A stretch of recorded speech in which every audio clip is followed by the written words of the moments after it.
Assalamualaikum warahmatullahi wabarakatuh. Salam guru penggerak. Selamat datang di channel YouTube saya. Perkenalkan, saya Tetih Kartika SPD CGP Angkatan 10 dari SDN Tanjung Sari 2 Kabupaten Majalengka dengan Fasil Ibu Rikawati dan PP Ibu Teti Nurain. Kali ini saya akan memaparkan modul 1.2A3 mulai dari diri, yaitu tentang trapesium usia, refleksi, nilai dan peran guru penggerak. Trapesium usia. Pada trapesium usia ini, dari masa sekolah dan kuliah, saya lulus S1 yaitu usia 22 tahun, usia saat ini 34 tahun, dan usia pensiun 60 tahun.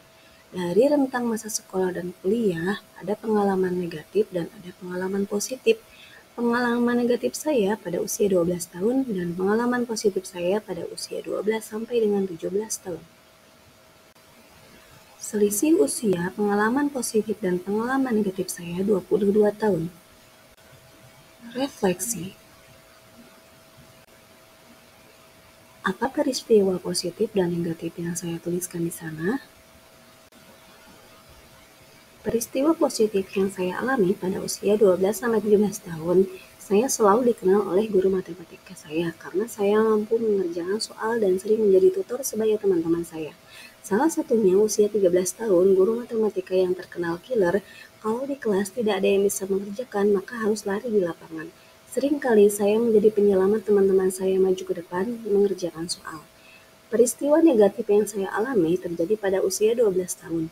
Saat itu pelajaran ekonomi. Saya mengerjakan soal benar semua, namun guru tersebut meragukan bahwa bukan saya yang mengerjakan. Guru tersebut kekeh kalau saya nyontek bahkan mengerjakan dengan orang dewasa di rumah saya. Sehingga nilai saya yang seharusnya 100 tapi malah diberikan nilai 80 karena hanya penulisan rupiah. Selain saya, siapa lagi yang terlibat di dalam masing-masing peristiwa tersebut? Pihak yang terlibat dalam peristiwa positif yaitu guru matematika saya. Guru-guru matematika saya menjelaskan materi sangat sabar dan mudah saya pahami. Selain itu, guru membebaskan caranya bagaimana saja agar memperoleh jawaban yang penting paham. Orang tua yang selalu menemani saya, belajar dan memotivasi saya supaya rajin belajar. Teman-teman saya yang percaya dengan saya sehingga mereka mau dibimbing oleh saya sebagai tutor sebaya mereka. Pihak yang terlibat dalam peristiwa negatif yaitu guru ekonomi saya. Walaupun saya mengalami kejadian tidak mengenakan, akan tetapi akhirnya beliau menyadari kalau yang mengerjakan soal memang saya.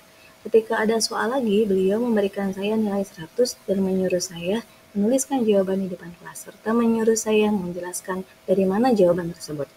Teman-teman saya yang membela saat kejadian, mereka mengatakan bahwa mereka itu saya yang mengerjakan, karena mereka juga diajari oleh saya. Dampak emosi apa saja yang saya rasakan hingga sekarang?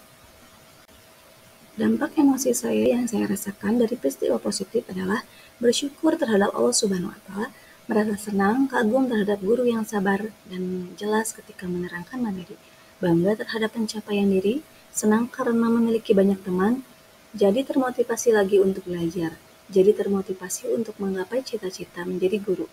Guru menjadi teladan saya di masa depan. Dampak emosi yang saya rasakan dari peristiwa negatif yaitu merasa berkecil hati, mungkin karena saya bukan siapa-siapa, bukan anak guru, bukan ranking 1, dan bukan anak OSIS. Malu karena guru berbicara seperti itu di hadapan teman-teman satu kelas. Marah karena menyepelekan kemampuan saya. Cemas karena guru tersebut akan membicarakan saya di kelas lain. Mengapa momen yang terjadi di masa sekolah masih dapat saya rasakan dan masih dapat mempengaruhi diri saya di masa sekarang? Momen sekolah yang masih saya rasakan karena otak lambat saya pada masa sekolah sedang berada pada masa belajar dan memberikan kesan yang dalam di hidup saya, sehingga saya masih mengingatnya sampai sekarang. Momen itu saya jadikan acuan saya pada masa itu. Kalau saya jadi guru, saya harus bertindak sabar, menjelaskan materi harus jelas, dan saya juga tidak boleh mematahkan semangat murid saya dengan kata-kata yang mungkin sepele, namun mampu menyisakan kenangan mendalam. Walaupun ada sesuatu yang diragukan, jangan di depan kelas, tetapi dipanggil secara pribadi. Pelajaran hidup apa yang saya peroleh dari kegiatan trapesium usia dan roda emosi terkait peran saya sebagai guru terhadap peserta didik saya?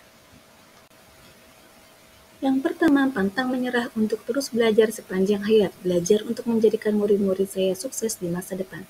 Yang kedua, termotivasi untuk terus menjadi guru yang mampu menuntun murid melakukan pembelajaran. Yang ketiga, menjadi teladan untuk murid dan rekan-rekan guru.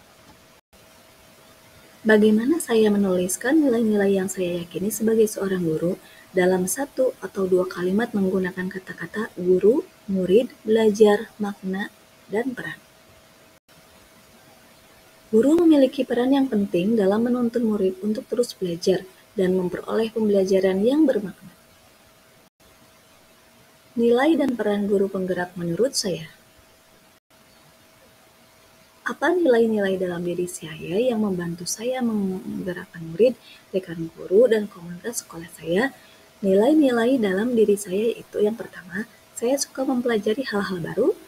Yang kedua, saya mampu menggerakkan murid saya untuk melakukan pembelajaran yang kreatif dan inovatif. Yang ketiga, saya senang mengajari rekan sejawat saya yang ingin mempelajari sesuatu. Apa peran yang selama ini saya mainkan dalam menggerakkan murid, rekan guru, dan komunitas sekolah saya? Yang pertama, sebagai guru saya berperan menuntun murid dalam proses belajar agar menjadi pembelajaran yang bermakna. Yang kedua, sebagai guru dan komunitas sekolah, saya berperan sebagai rekan sejawat berbagi ilmu, pengalaman, berdiskusi bersama untuk kemajuan pembelajaran di sekolah. Demikian pemaparan dari saya. Terima kasih. Saya Teti Kartika. Undur pamit. Salam guru penggerak. Bergerak, bergerak, menggerakkan. Wassalamualaikum warahmatullahi wabarakatuh.